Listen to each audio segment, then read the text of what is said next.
Welcome to a new edition of the Famous Interviews with Joe Dimino. On this episode, we talk with principal and education coach Melissa Lowry. As a sought-after educational coach, she specializes in K-8 educational administration, educational policy, K-8 teaching, technology integration, developmental ages, stages, birth to 14, SSAT prep, college essay coaching, parent support, and staff development. She has worked in the field of education for over 25 years as a teacher, curriculum director, and is currently the principal of a K-8 school. Melissa is the co-author of Answer Keys, Teacher Lesson Plans for Successful Parenting.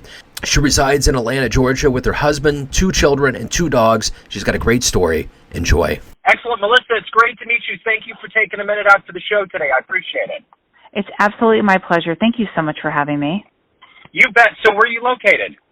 I am located in Atlanta, Georgia, in the suburb. It's not really a suburb. It's kind of the middle of the city, but it's called Buckhead, which is, right in the city center of Atlanta. Excellent. I'm coming out of Kansas City, but I always hear so many good things about how beautiful it is down there in Atlanta. Atlanta is actually a beautiful city, and my family, throughout my 20-year marriage, we have lived in 5 or 6 different states, so I do have some experience in this area, and Atlanta it's beautiful.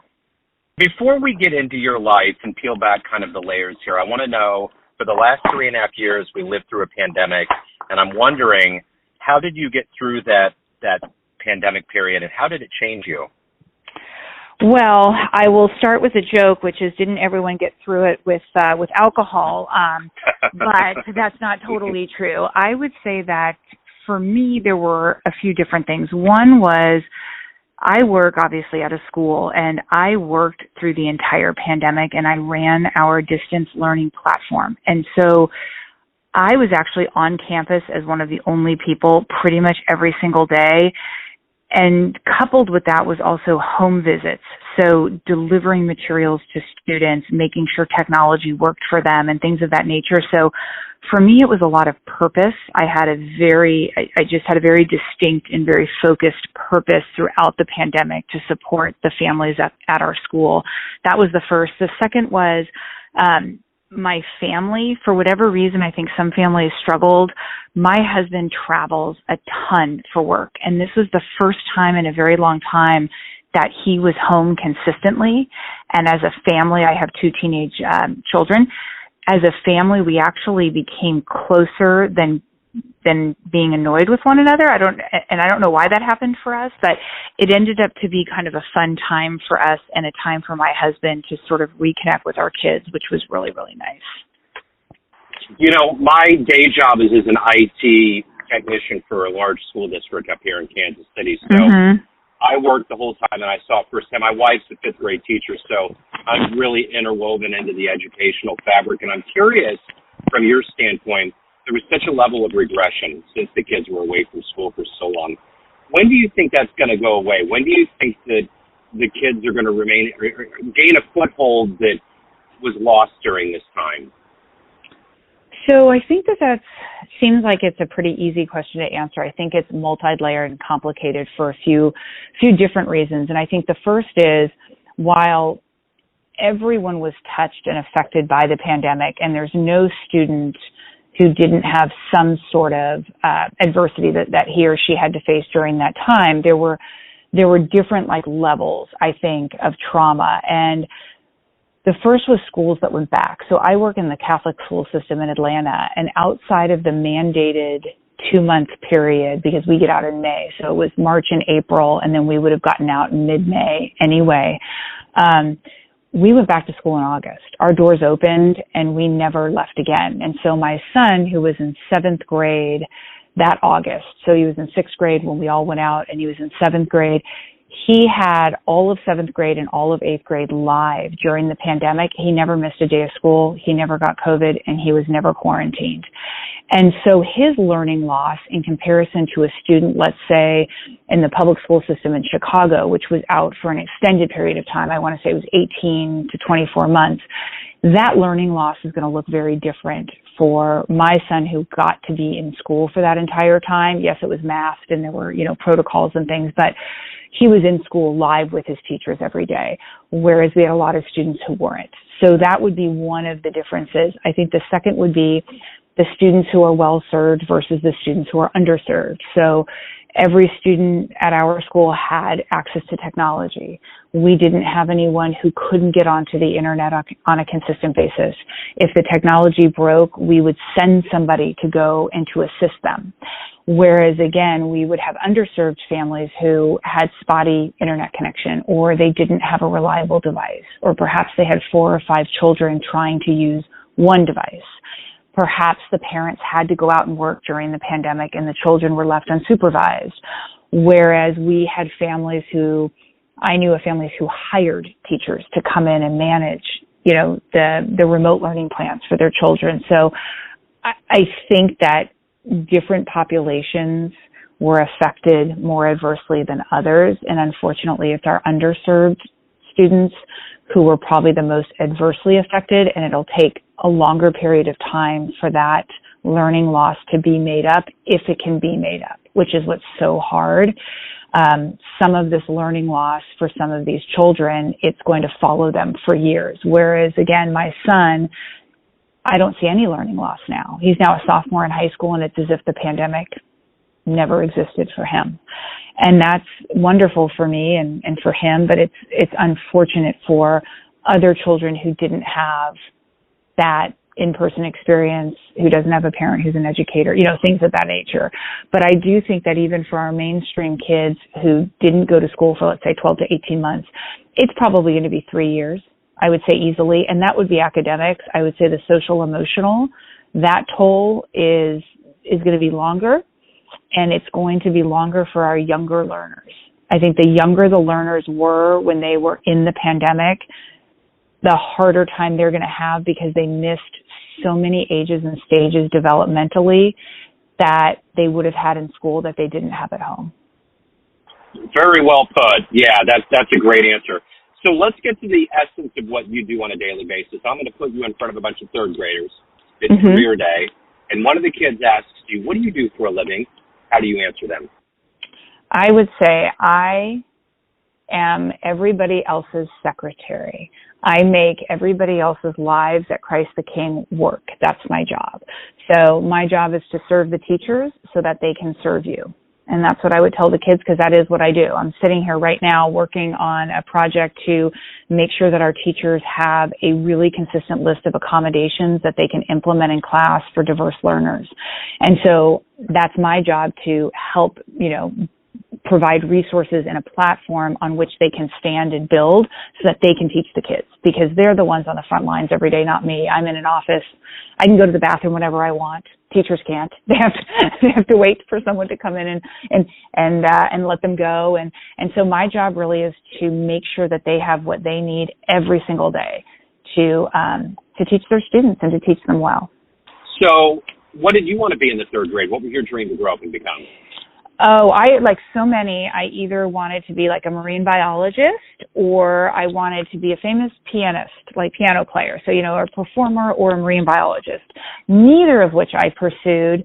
Piano, that was probably good for everybody's ears, but I did not pursue it. And I ended up being an English teacher. So it may have been a great idea that I stayed a little bit further away from the sciences, because I ended up as a writing teacher. So who's been a hero for you in your life? Oh, number one, my parents. Absolutely. My mom is 82 and she still works as a nurse. She's phenomenal. And my dad, she says she works with old people, but she's 82. And my dad is a physician and he is 86. And he only retired a few years ago because he beat cancer for the second time. And the two of them have almost 65-year marriage, not a perfect marriage, but a beautiful marriage. And they have just been my guiding light. And I am one of 3 children, but I'm the only one that's adopted. And they didn't have to do that. And they've given me a life that I would never have been given had I grown up with my biological mother, and God bless her for choosing to give me life. That was awesome. But my parents are the ones that raised me, and they are absolutely my heroes. But if I have to go off of them, I would say that I see heroes in my life every day. Like, there's just not one person, and sometimes that hero could be someone younger than me that's setting an example.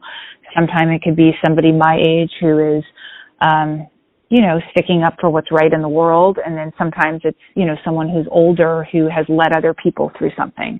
But I would say if I just had to pick two, it would be my mom and dad. So if you could meet anybody alive on the planet right now, who would it be? Oh my gosh, that is a difficult one to answer because there are so many awesome people. But I would say from a purely scientific place, it would be Elon Musk, because I don't understand how someone comes up with the idea for things that no one has ever seen before. I don't understand that type of vision. And so from a purely scientific view, I would like to understand what makes somebody like that tick, because I think it would help me be a better teacher. So I think that. I think if we came from a spiritual perspective, I would want to meet Pope Francis, because I'm Catholic, and I think that he's done a lot of amazing things to make the Catholic Church more approachable for many people. And so I think that from a spiritual sense, I would really want to meet him. And then I think from maybe a political sort of societal place, as crazy as it sounds, and I don't, this is not someone that I put on a pedestal, but again, I like to understand how people tick, and I'd kind of like to meet Vladimir Putin. I don't know why, but I just think that it would be a very interesting conversation, and I like to try and understand how people tick, and I doubt that I could ever understand that person, but I think that would be an interesting conversation to have. Speaking of how people tick, what is it that gets you out of bed? What is it that motivates you and makes you accomplish the job and be who you are every day? Purpose and matter. And it's something that makes me very concerned for young people today. We as human beings, as animals, have this innate desire to live. We want to live, and we want to matter, and we want to have purpose. And from where I sit, my purpose is not driven by my particular job today. My purpose is driven by something very much inside of me that I was put on, that tells me that I was put on this planet for a reason. And I don't think you have to be, I'm religious, I don't think you have to be religious to have that viewpoint. There's a reason why we are born. There's a reason why we're on this earth. And that alone tells me that I have purpose. And so whatever it is that I'm being asked to do, whether it's work in a school, whether it's help my parents, whether it is do something very difficult that I don't want to do, I feel very driven by purpose. And I also feel a sense of obligation to others. And I feel as though I am part of an ecosystem, for lack of a better word, that's larger than myself. And that I have a responsibility to those around me, whether I know them or not, to be a productive part of that ecosystem that builds and feeds that ecosystem so it's healthier, rather than draining, kind of like a parasite on that ecosystem and pulling it away. I want the world, it sounds so cheesy and cliche, but I want to leave the world a better place than when I got here, at least within what I control. And purpose and mattering does that for me. And I think a lot of our young people, they're not brought up with a true sense of purpose.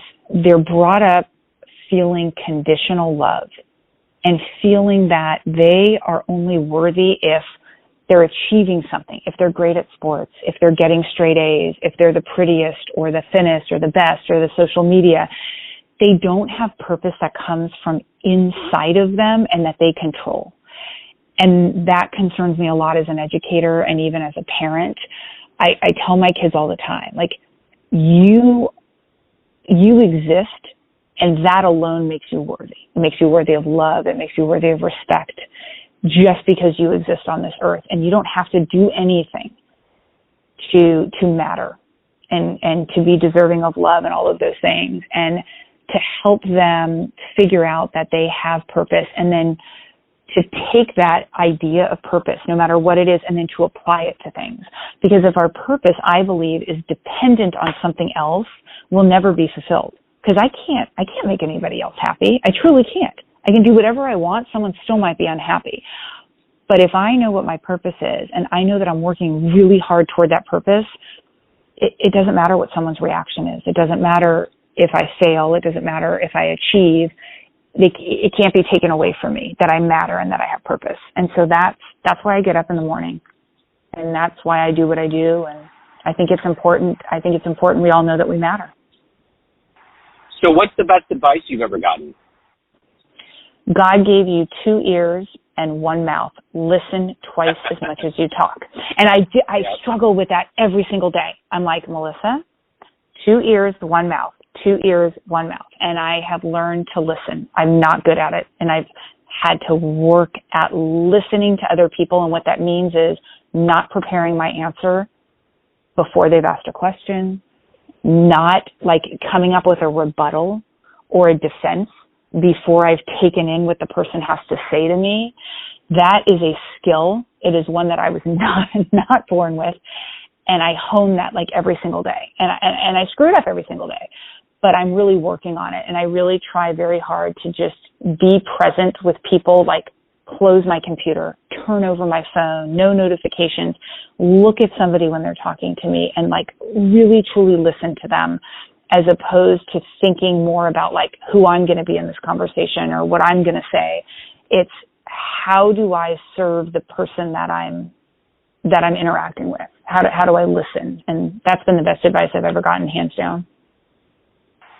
So besides your family, what has been the thing that you've done professionally that you're the most proud of? Oh, that's a good one. I think that I have been, when I say good, that means that I have a lot, I can improve all the time, but I do think that's something I work at, and I do believe that I am, doing well at, is I want to be a positive Christian, Catholic, female role model for other young women, because I don't believe that women in general have a high enough profile within the church and in our faith. I think that we have a lot of leadership roles, but they're not recognized. And as the woman of the largest K-8 Catholic elementary school in Atlanta, like I have a place to be able to set that example, and I take that responsibility very seriously. And so I don't want to set a perfect example, but I do want to set a strong example for young women that says, like, you can do what I'm doing. And I do feel like I've been relatively successful at that.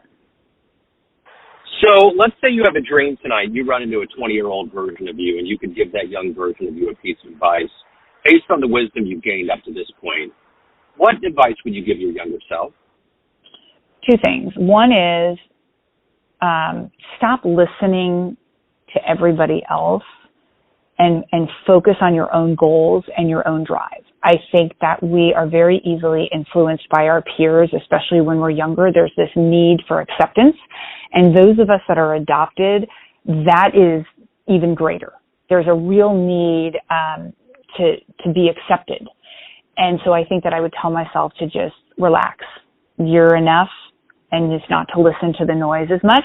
And then professionally, I started getting my PhD when I was in my 20s, and then I stopped because I had all these other responsibilities. And I don't have a lot of regrets, but I would have finished that PhD program because it's so much harder to go back when you're older. It's just harder. Yeah, the best advice I ever got when I was getting my bachelor's was I was going to take a semester off. And a friend of mine said, "You're going to be an idiot if you do it. You'll never go back." Mm-hmm. And I just finished it. That was a good thing. So everyone has a perception of you, family, friends, clients, colleagues, but you run the show. What's your perception of you? Who do you think you are? Ooh, wow, that's hard. Because I'm sure if you ask 20 different people, they'd have somewhat of a different answer. But yeah. If I have to step outside myself and do my best to be objective, which is hard, I would like to say that people would say that Melissa leads with compassion and empathy, that I value family first, and that a job is a job. And what we do at Christ the King or any other place is extremely important, but there's really only 1 or 2 places where we're irreplaceable. Like as a mom, nobody can replace me. Someone else could come in and do a great job, but nobody can replace me. Whereas if I got hit by a bus tomorrow, they'd find another principal. Like, I'm not so self-important to think that no one else can do this job. And so I would hope that from the outside, people would say, Melissa leads with empathy and compassion. She listens to people, and she values family first. Like, if an employee comes to me and is like, I've got to miss this important meeting because this is happening in my family and I have to be there, I put my hand up and I'm like, say no more. Like, that is where you need to be first. You're never going to regret making that decision, going home when your parent is sick, caring for your child. But you're going to regret not doing that, because nobody says, like, on my tombstone, I'd love for it to say, I wish I worked more. Like, there's nobody who says that. Nobody. And so I would like to think that I try and lead in the way that I would want to be treated, which would be family first and valuing that, and then having empathy and compassion, because we all make mistakes. I make them every day. That's a great answer. So if anyone out there wants to learn more about you, reach out, anything about your world, where's the best place for them to go? Well, I'm the principal of Christ the King, and so our website is christking.org. So there's no the, it's just christking.org, and you could learn more about me there. I have a website. It's Melissa Lowry Education Coaching. I don't do a ton with it these days because I'm, working full time running a school, but that has a lot about me and the book that I'd written years ago and different things. So that's Melissa Lowry Education Coaching. And I'm really not a social media person, but like I'm on LinkedIn at, Melissa Lowry. And then I have an Instagram, and that's Melissa Lowry EDU for education, EDU, Melissa Lowry EDU, or Melissa Lowry EDU at Gmail, if anyone has a question. And that's pretty much it. Excellent, Melissa. Thank you so much for your story and for your time. This has been very illuminating. I appreciate it. Well, gosh, it has been such a pleasure. And to be honest, I feel really uplifted by our conversation. I so appreciate the questions that you asked me today. They obviously took a lot of thought. And I just hope for anyone who's listening to your show, I think it's great that you're doing this. I just people need to know that, like, we're all in this together. No one's out there alone. And everybody matters. Like I say all the time to my students, everyone, I used to have a sign in my classroom, and it just said, you matter, you count, you belong. And that is just so important for everybody to remember, and I hope your listeners remember that. Melissa, thank you again. Best of luck with everything. I appreciate it. It was absolutely my pleasure. Thank you. Thanks for tuning in to another famous interview with Joe Dimino, where we cover the world of art, literature, business, spirituality, music, and more from around the globe. Our esteemed theme music was composed and produced by the great E.E. Pointer of Kansas City's River Cow Orchestra. If you want to hear more interviews, visit the Famous Interviews with Joe Dimino channel on YouTube. You can also find us on Spotify and Apple Podcasts. Thanks again for listening, and until next time.